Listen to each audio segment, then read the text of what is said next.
السلام علیکم ناظرین کرام، welcome to my channel Urdu corner history. محترم ناظرین کرام، آج کی ویڈیو میں ہم بات کریں گے موزے تنگ، ایک عظیم انقلابی رہنما کے بارے میں۔ اکتوبر 1949 کی ایک تاریخی صبح چین کے میدان میں لاکھوں لوگ جمع تھے۔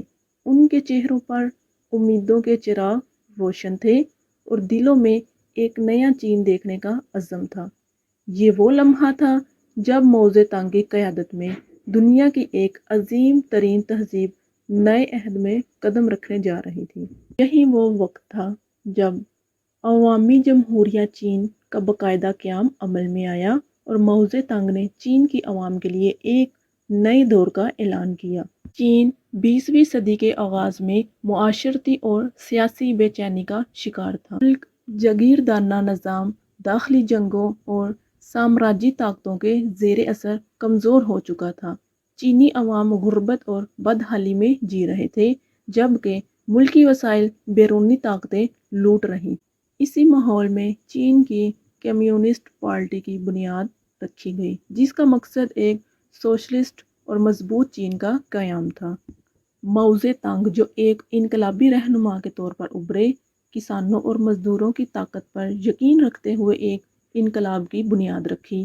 ان کی قیادت میں چینی کمیونسٹ پارٹی نے اندرونی بیرونی دشمنوں کے خلاف ایک طویل جدوجہد شروع کی۔ پارٹی نے دیہی علاقوں میں اپنی حمایت بڑھائی اور کسانوں کی مدد سے اپنی قوت میں اضافہ کیا۔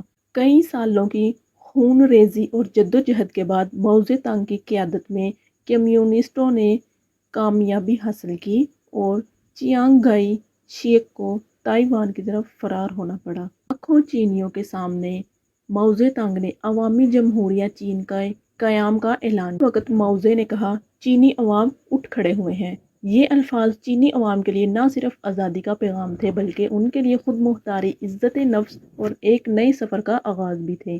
چین، جو صدیوں سے بیرونی قوتوں کے ظلم اور داخلی بدعنوانیوں کا شکار تھا، اب ایک نئی راہ پر چلنے کو تیار تھا۔ عوامی جمہوریہ چین کے قیام کے بعد موزے تانگ اور کمیونسٹ پارٹی نے فوری طور پر کئی اصلاحات کا آغاز کیا، جن کا مقصد معاشرتی انصاف اور معاشی ترقی تھا۔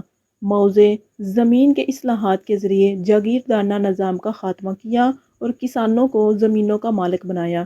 صنعتی ترقی کے لیے بھی بڑے پیمانے پر منصوبے شروع کیے گئے تاکہ چین کو ایک طاقتور اور خود مختار ملک بنایا جا سکے۔ موزے تانگ کے دور حکومت میں چین نے کئی کامیابیاں حاصل کیں، لیکن اس دوران چین کو کچھ بڑے چیلنجز اور مشکلات کا سامنا بھی کرنا پڑا۔ نئے دور کا مقصد چین کی ثقافتی اور سیاسی زندگی کو بدلنا تھا۔ اس انقلاب نے ملک میں بڑی تبدیلیاں کیں، لیکن ساتھ ہی سیاسی عدم استحکام اور معاشرتی انحصار بھی پیدا کیا۔ 1949 میں عوامی جمہوریہ چین کے قیام کے بعد چین نے بین الاقوامی سطح پر اپنی حیثیت مستحکم کی۔ سرد جنگ کے دوران چین نے سوویت یونین کے ساتھ اتحاد بنایا، لیکن بعد میں امریکہ اور دیگر مغربی ممالک کے ساتھ بھی تعلقات بہتر کیے۔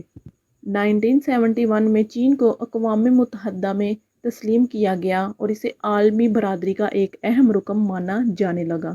موزے تانگ نے چین کو ایک نئی سمت میں لے جانے کے لیے سخت فیصلے کیے، ملک کو دنیا کے سامنے ایک آزاد اور خود مختار ریاست کے طور پر پیش کیا۔ موزے کی قیادت میں چین نے غربت، جاگیرداری اور بیرونی تسلط سے آزادی حاصل کی۔ ان کی پالیسیوں کی وجہ سے چین آج بھی ایک عالمی اقتصادی اور سیاسی طاقت بن چکا ہے۔